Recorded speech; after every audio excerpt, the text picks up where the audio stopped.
அணு முதலால் அண்ட கோடி அனைத்தும் ஆக்கி வழுத்தும் ஓர் அறிவு முதல் ஐந்தும் ஆறும் வகை வகையா உயிரினங்கள் தோற்றுவித்து முழு திறன் உடன் காத்து முடிக்கும் மேலாம் முழு முதற் பொருளே நம் அறிவாயாற்றும் பழுத்த நிலை வரும் வரையில் நீ நான் என்போம்.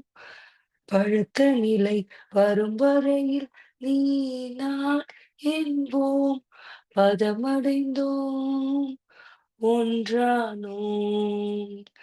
பதமடைந்தோம் ஒன்றானோம் பரமானந்தம். வாழ்க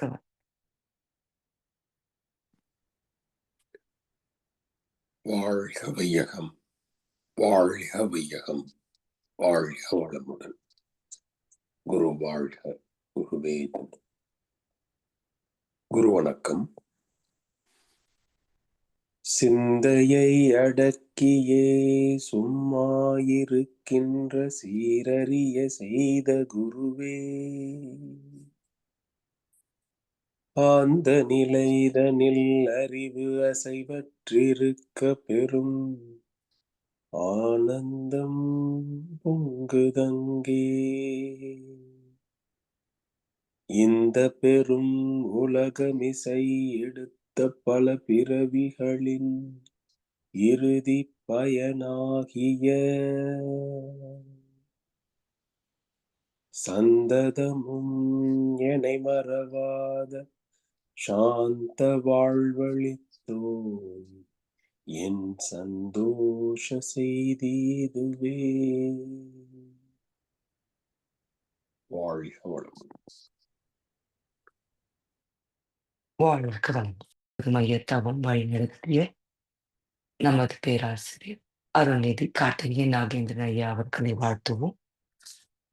அருள்நிதி கார்த்திகேயன் நாகேந்திரன் ஐயா அவர்களும் அவர் தம் அன்பு குடும்பமும் அருட்பேராற்றல் கருணையினால் உடல் நலம், நீலாயுள், நிறை செல்வம், உயர் புகழ், மெஞ்ஞானம் ஓங்கி வாழ்க வளமுடன், வாழ்க வளமுடன், வாழ்க வளமுடன். தொடர்ந்து இன்றைய நச்சிந்தனை வழங்க நமது மூத்த பேராசிரியர் அருள்நிதி பழனிசாமி வேலுச்சாமி ஐயா அவர்களை அன்புடன் அழைக்கின்றோம். வாழ்க வளமுடன் ஐயா.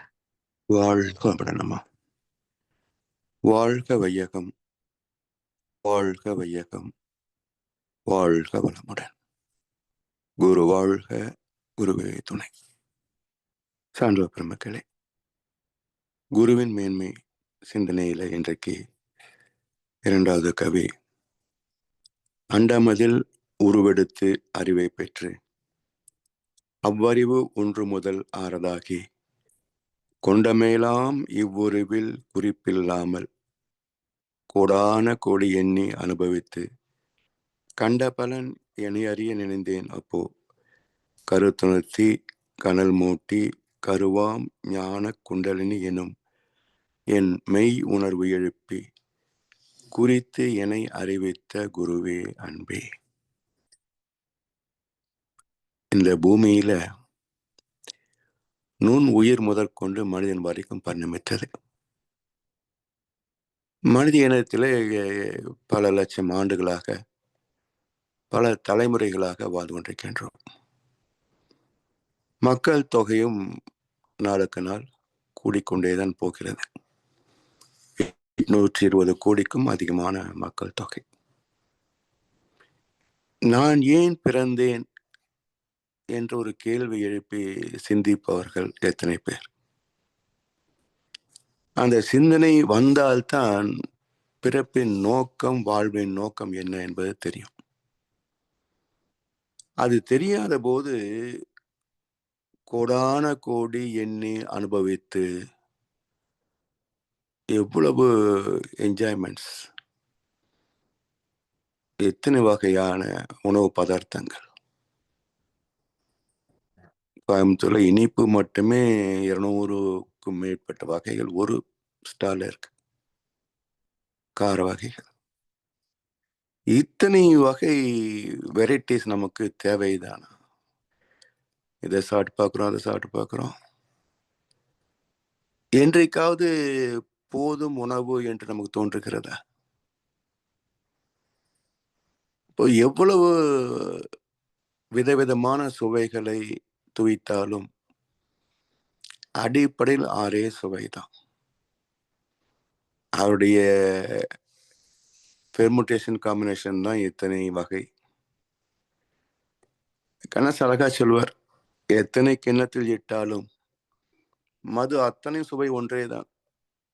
சித்திர கிண்ணத்தில் பேதமில்லை, உன் சிந்தையிலே தான் பேதமடா என்பார். அனுபவ பொருட்களிலே ஒன்றும் பேதம் இல்லை.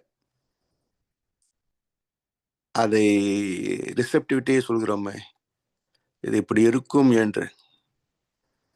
அதாவது இந்த பட்டிமன்றங்கள் சொற்பொழிவு போனீங்கன்னா இந்த கை தட்டுறதுக்கே ரெடியா இருப்பாங்க. அங்க சிரிக்கிற மாதிரி ஒன்றும் இருக்காது, இருந்தாலும் உடனே கை தட்டுவாங்க. இது மாதிரி மனம் எதையுமே தூய்ப்பதற்கு தயாராக இருப்பதனால் சிறு சிறு நிகழ்வுகள், சிறு சிறு பொருட்கள் கூட ஏதோ செயற்கரிய சாதனை செய்து விட்டால் போல ஒரு மாயை உருவாக்கும். இது ஒரு பொழுதும் வாழ்வது அறியார் கருதுப கோடியும் அல்ல பல. மகர்ஷியுடைய கருத்துக்கு வள்ளுவர் ஒரு கருத்து சொல்லி வச்சிருக்கிறார். ஒரு பொழுதும் வாழ்வது அறியார். என்ன வாழ்க்கை, என்ன இதில் இருக்கு, எது இது தற்காலிகம், எது நிரந்தரம் என்று எதுவுமே சிந்திக்காமல் ஒரு பொழுதும் வாழ்வது அறியார். கருதுப கோடியும் அல்ல பல கோடியா, அது பல கோடி. அப்ப இவை எல்லாமே கற்பனைகள். பெற்றது சிலது என்றாலும் கற்பனைகள் பலது. இப்படி கொண்ட மேலாம் இவ்வுருவில் குறிப்பில்லாமல் கோடான கோடி எண்ணி அனுபவித்து கண்ட பலன் என்ன? அதாவது ஒரு 60-70 வயசுல தாங்க வாழ்க்கையே புரியும். முதுமை ஒரு கழிவிறக்கம் அப்படிம்பாங்க. இருக்கும் விரும்பாம போக முடியாம ஒரு தவிப்பு இருக்கும் பாருங்க. ஸோ இது ஏன் அப்படின்னா, அந்தந்த வயதுல அதை பழகிக்கிறோம். ஆனா முதுமை என்பது எப்படி இருக்கும்ன்றது, ஆஃபீஸ் போயிட்டு வரும்போது ரிட்டையர் ஆனா போதுமாடா சாமி, ஹாப்பியா சாப்பிட்டு கோயிலுக்குலாம் போயிட்டு வந்துட்டு நிம்மதியா இருக்கலாம்னு நினைப்போம். ஆனா ரிட்டையர் ஆனதுக்கப்புறம் தான் தெரியும், வேலைக்கு போயிருந்தாலே பரவாயில்ல, பொழுது போறதே தெரியாது, காலையில் போனோமா சாயந்தரம் வந்தோமா வீட்டோடைய பார்த்தோமான்னு நேரம் பொறுத்து தெரியாம இருக்கும் அப்படிம்போம். ஸோ நேரத்தை கில்லிங் த டைம், அது எவ்வளவு கொடுமையானதுன்றதெல்லாம் ஓய்வில் இருக்கும்போது தான் தெரியும். அப்ப இதை இனிமையாக்கி கொள்ள வேண்டும் என்று சொன்னால் அதுக்கு வழி என்ன என்றால், இந்த பிறப்பின் நோக்கம் ஒன்று இருக்கிறது. தன்னை அறிந்து இன்பமுற வெண்ணிலாவே, ஒரு தந்திரம்னே சொல்ல வேண்டும் வெண்ணிலாவே என்பார் வள்ளல் பெருமான். அப்ப தன்னை அறிந்தால் ஒரு சுகம் இருக்கும். அந்த தன்னை அறிகின்ற போது அடுத்து தொண்டு, தன் நலம் மறந்தால் பெரும் பேரின்பம். தொண்டு வாழ்க்கையிலே தான் பேரின்பத்தை தூக்க முடியும். அதனால்தான் சேவை, மகர்ஷி இருந்த காலத்துல சொல்லுவார், ரிட்டையர்மெண்ட்டே இல்லாத ஒரு சேவை இந்த ஆன்மீக சேவை அப்படிம்பாரு. இங்கே ரிட்டையர்மெண்ட் தான். எத்தனை மன்றங்கள் இருக்கு, எத்தனை நிகழ்ச்சிகள் இருக்கு, எத்தனை பேரை பயன்படுத்தி கொள்றாங்க. அப்போ எங்கேயும் ரிட்டையர்மெண்ட் அந்த மாதிரி தான் இருக்கு. இப்போ மகர்ஷி இந்த காலத்துல இருந்து ஒரு செழிப்பு இப்ப இல்லை. ரொம்ப கஷ்டப்பட்டு ஆளை பிடிச்சிதான் மன்றம் நடத்திட்டு இருக்கிறோமே தவிர, தானாக வருகின்ற கூட்டமெல்லாம் இப்போ மிக குறைவு. அதெல்லாம் ஒரு பொற்காலம். மகர்ஷி இருந்த வரைக்கும் மனவளக்கலை என்பது ஒரு பொற்காலம்.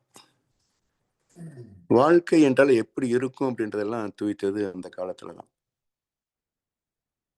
அவ்வளவு ஒரு சுகமான ஒரு வாழ்க்கை. ஸோ அது ஏன் வந்து சொன்னால், தவம் செய்வதற்கும் மன்றத்துக்கு வந்துடுறோம். வர அன்பர்களுக்கு பயிற்சி கொடுக்கறதும், பல கேள்விகள் விளக்கம் சொல்றதும், அவங்களுடைய பிரச்சனைகளுக்கு ஏதாவது ஒரு தீர்வு சொல்லுவதும்,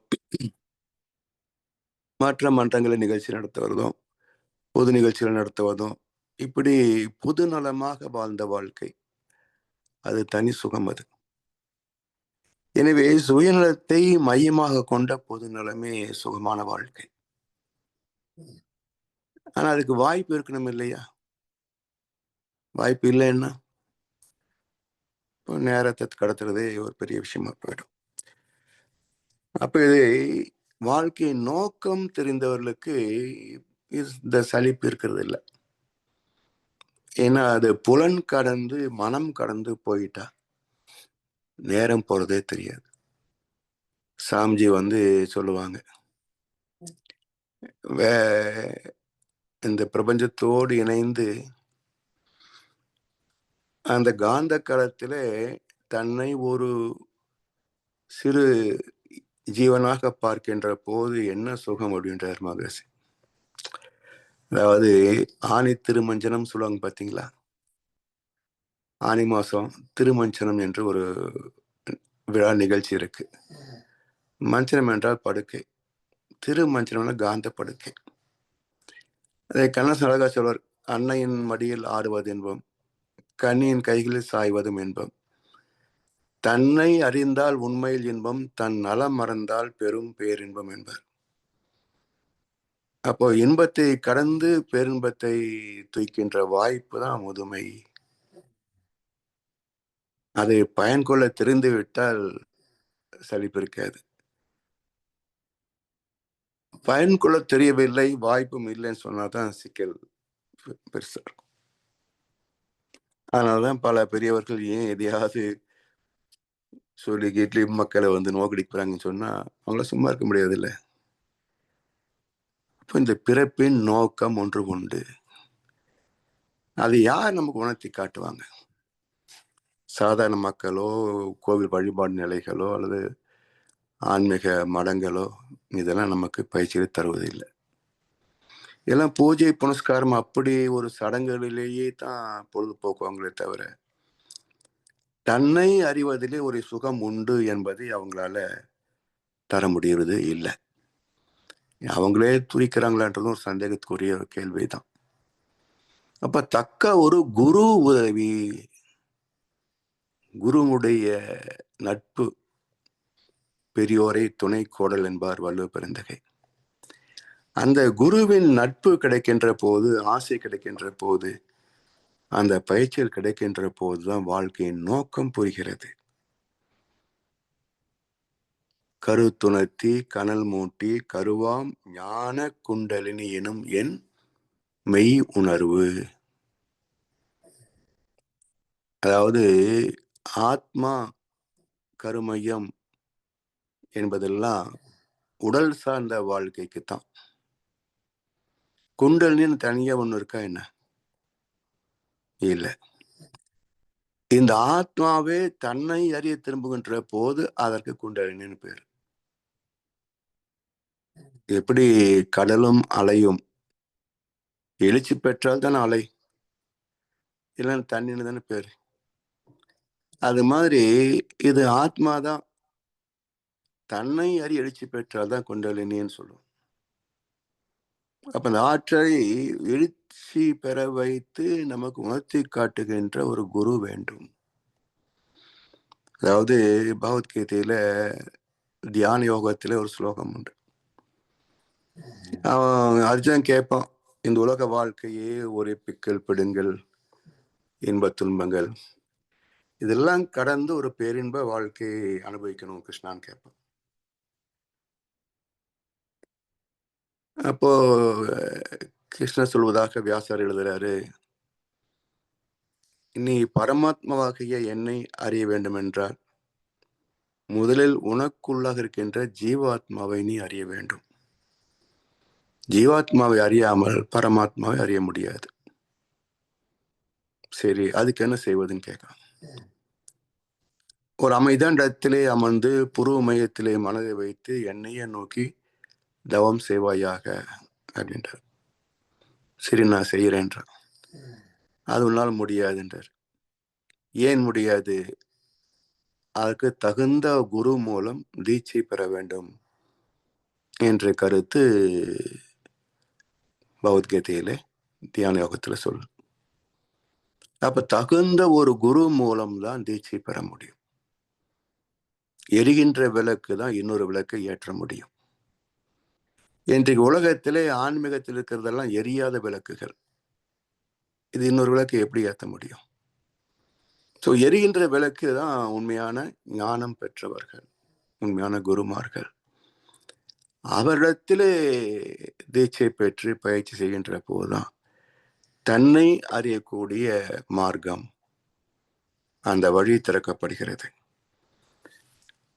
அப்ப கருவாம் ஞான குண்டலினி, கரு என்ற ஒரு மூலம், தந்தை தாய் ஈர் உயிரும் ஒன்று சேர்ந்த மூலத்தில் வந்ததுதான் இந்த உடம்பு. அப்ப அது ஆத்மான்னு சொல்றோம். அப்ப ஆத்மாவிலேயே குண்டலினி சக்தி தன்னை அறிகின்ற போது அதுவும் ஜீவாந்த கருப்பொருள். இது ஜீவாந்தம், உயிர், திசுக்கள் எல்லாம் சேர்ந்த பொருள் உடம்பு. அப்ப ஜீவாந்தத்தில் இருக்கின்ற ஆற்றல் எழுச்சி பெறுகின்ற போது குண்டலினி சக்தி. மெய் உணர்வு எழுப்பி, உணர்வு இருக்குது, ஆனா அது எல்லாமே புலன் உணர்வு, உடல் உணர்வுகள். மெய் உணர்வு எப்படி இருக்கும்? மெய் உணர்வு எப்படி இருக்கும்? மிக ஒரு ரேர் எக்ஸ்பீரியன்ஸ், எப்போவாது கிட்டக்கூடிய ஒரு தெய்வீக அனுபவம் அது, மெய் உணர்வு எழுப்பி. அந்த மெய் உணர்வை அடையாளம் காண்கின்ற போதுதான் நான் யார் என்ற கேள்விக்கே விடை தெரிகிறது. குறித்து என்னை அறிவித்த குருவே அன்பே என்று மகரிஷி அவர்கள் இந்த குரு வணக்க பாடலிலே குருவின் தொடர்பு இல்லாமல் வாழ்க்கையின் நோக்கத்தையோ அதை அடையக்கூடிய மார்க்கத்தையோ தெரிந்து கொள்ள முடியாது. திருமந்திரம் இதையே தான் சொல்லும். உருவ அன்றியன் என்று உருவம் புனைக்கும், கருவன்றியன் என்று தான் கருவாகும், அருவன்றியன் என்ற மாய பிரானை குருவன்றி யாருக்கும் கூட ஒண்ணாதே என்பார். இப்போ குரு இல்லாமல் ஆன்மீக பயிற்சியில சாத்தியம் இல்லை. தானே உணரக்கூடிய ஆற்றல் எத்தனை பேர் கிடைச்சதுங்க? எத்தனையோ மகான்களுடைய சரித்திரத்தை நம்ம ஓரளவுக்கு தெரிஞ்சிருக்கிறோம். யாராவது குரு இல்லாமல் ஞானம் பெற்றிருக்கிறார்களா என்று ஒரு ஆய்வு செய்தால் சில கருத்துக்கள் கிடைக்கும். இப்ப இயேசுபிரான், யோவான் தான் அவருக்கு குரு. யோவான் தான் ஞான தீட்சை கொடுக்கிறார். பிறகு யோவான் இயேசுபிரான் இடத்துல இருந்து ஞான தீட்சை பெறுவார். அப்ப யோவான் சொல்லுவார், நாங்கள் உங்களை தேடி வர வேண்டியிருக்க, நீங்கள் என்னை தேடி வரலாமா அப்படின்னு கேட்கிற போது, தேவனின் சித்தப்படி செய்வதுதான் சரி, அதனால் நீர் எனக்கு எமக்கு இடம் கொடும் அப்படிம்பாரு, தீட்சை கொடுங்க அப்படிம்பாரு, ஞானஸ்நானம் செய்வீங்க அப்படிம்பாரு. அப்போ அந்த இப்போவும் ஞானஸ்நானம் என்பது என்ன? அந்த நீர் தெளிக்கிறது தானே. அந்த காலத்திலையும் அவரும் நீர் தெளிச்சுதான் பண்ணிட்டு இருந்தார். அப்போ குளத்துல இறங்கி ஞான ஸ்நானம் செய்ய வச்சு பிறகு இயேசுபிரான் குளத்திலிருந்து மேல வருகின்ற போது யோவான் சொல்றாரு, அவர் ஞான ஸ்நானம் பெற்று குளத்திலிருந்து மேலே வந்த போது ஒரு தெய்வீக புறா அவர் மீது இறங்கியதை கண்டேன் அப்படின்றார். இதுதான் அருட்பேராற்றல் அப்படின்னு சொல்றோம் இல்லையா? அதுதான் பைபிள் என்ன சொல்றாங்க, ஒரு தெய்வீக ஆற்றல் உண்மையான புறாவை போல் அவர் மீது இறங்கியை கண்டேன் அப்படின்றார் யோவான். ஸோ இப்படி குரு தத்துவத்திற்கென்றே அவதரிப்பவர்கள் கூட யாரோ ஒருத்தர் மூலமாக அதை குண்டலினி எழுப்பி தான் பிறகு அதற்கான ஞான மார்க்கத்தை திறந்து கொள்கிறார்கள். இப்படி குரு இல்லாமல் யாருக்கும் ஞான மார்க்கம் கைகூடாது. சரி, குருவுடைய அனுகிரகம் மட்டுமே போதுமா, சுய முயற்சி வேண்டாமா என்றால், சுயமாக முயன்றால் தான் எதையும் பெற முடியும். தெய்வத்தால் ஆகாது எனினும் முயற்சி தன் மெய்வர்த்த கூலி தரும். சாதாரண உடல் சார்ந்த தேவைகளுக்கே உழைப்பில்லாமல் நாம் அடைய முடியாது. ஆன்மீகம் இதைவிட கடினமான பாதை, கரடு முரடான பாதை. இதில் பயணம் வெற்றி பெற வேண்டும் என்று சொன்னால் இதில் எவ்வளவு பொறுமை, விடாமுயற்சி, சகிப்புத்தன்மை எல்லாம் இருக்கணும் பாருங்க. எல்லாம் இருந்தா தான் ஆன்மீகத்திலே நாம் வெற்றி பெற முடியும், தன்னை அறிந்து இன்பமுற முடியும். அந்த தன்னை அறியக்கூடிய மார்க்கம் தெரிந்து எல்லாம் இருந்தாலும் கூட ஒரு கட்டத்தில் இருக்கின்ற ஒரு ஆர்வம், முயற்சி எல்லாமே ஒரு கட்டத்துல சோர்ந்து போகிறது. அது ஏன் அப்படின்னு பார்க்கிற போது கர்ம வினை சப்போர்ட். ஸோ எந்த உச்சத்தை நாம் தொட்டுவிட்டாலும் இந்த பிறப்பில் எதை இனி தொட வேண்டும் இருக்கிறதோ அதுக்கு மேல போக முடியறதில்லை. இன்னொரு சந்ததி மூலமாகத்தான் அது நிறைவேறும். எனவே எப்படி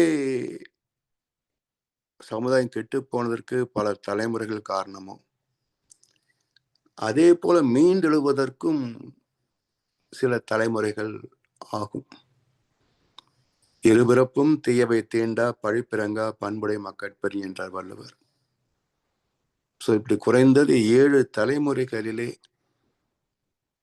தீயவற்றை செய்வதற்கே பயப்படுகின்ற, வெட்கப்படுகின்ற பிறப்பாக அமைந்து வரக்கூடிய வினை பதிவுகளை பொறுமையோடு, சகிப்புத்தன்மையோடு அதை கடந்து போகின்ற போதுதான் ஒரு கட்டத்தில் அந்த பேரின்பத்தை தூக்க முடியும் என்பது பலருடைய அனுபவம். அதனால் இந்த ஆன்மீக பயிற்சி பெற்றவர் எல்லோருமே ஞானிகளாயிர முடியாது. வினைப்பதிவு மிகப்பெரிய தாக்கத்தை ஏற்படுத்தும். என்னதான் நாம் பயிற்சி முயற்சி எல்லாம் செய்து வந்தாலும் கூட அதனுடைய துணை இல்லாமல், அதில் ஆத்ம தூய்மை இல்லாமல் எது அந்த பரமாத்மா அனுபவத்தை நிரந்தரமாக தக்க வைத்துக் கொள்ள முடிவதில்லை. அனுபவம் இருக்கும், எல்லாருக்கும் இறை உணர்வு பெற்ற அனுபவம் இருக்கும். அது சில வினாடிகளோ நிமிடங்களோ என்றைக்கோ வந்த அனுபவம் இருக்கும். எண்ணிய போதெல்லாம் முன்னே எழுந்தருள் எம்பிரான் என்ற அளவுக்கு நாம போக முடியுதா? முடியறதில்லை. அது போகாத வரைக்கும் முதுமை ஒரு கழிவிறக்கம்.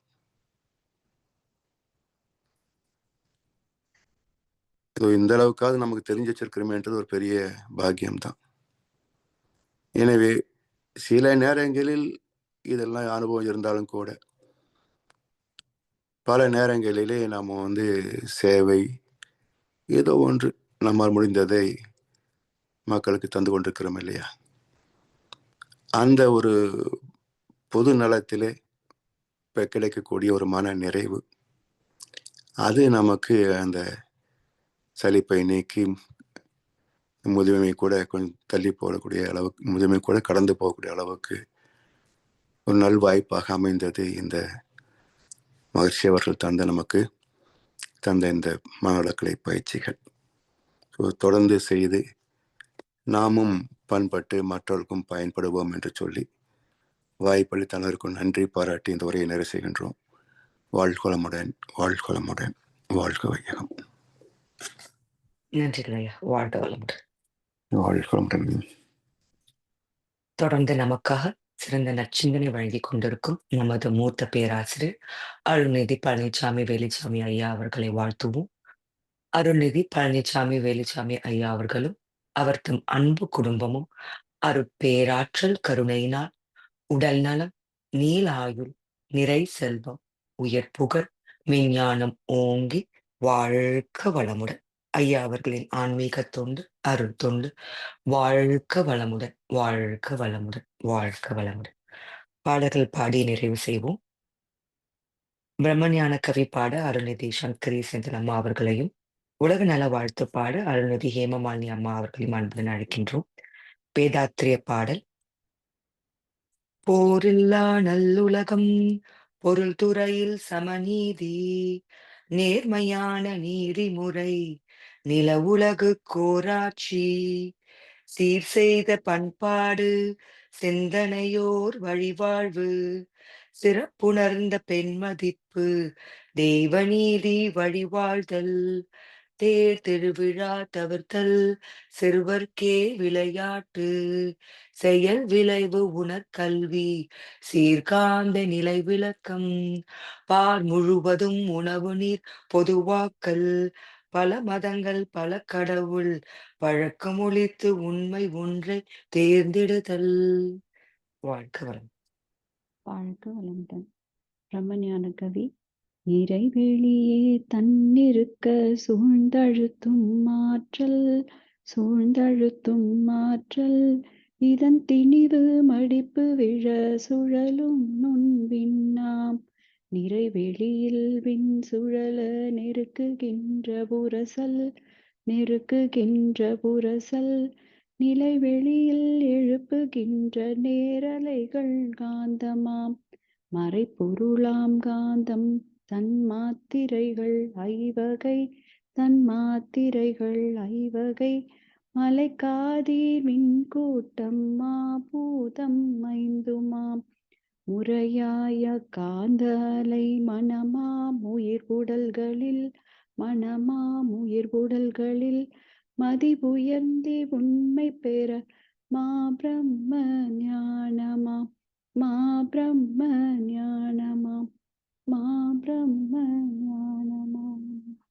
நன்றி.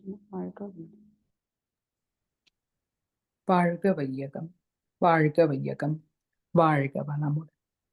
உலகமெல்லாம் பருவமழை ஒத்தபடி பெய்யட்டும், உழவரெல்லாம் தானியத்தை உவப்புடனே பெருக்கட்டும், பல தொழில்கள் புரிகின்ற பாட்டாளி உயரட்டும், பகுத்துணர்வில் தொகுத்துணர்வு பண்பாட்டை உயர்த்தட்டும், கலகங்கள் போட்டி பகை கடந்தாட்சி நடக்கட்டும், கல்லாமை கடன் வறுமை கலங்கங்கள் மறையட்டும், நல வாழ்வை அளிக்கும் மெய் ஞான ஒளி வீசட்டும், நம் கடமை அறவாழ்வில்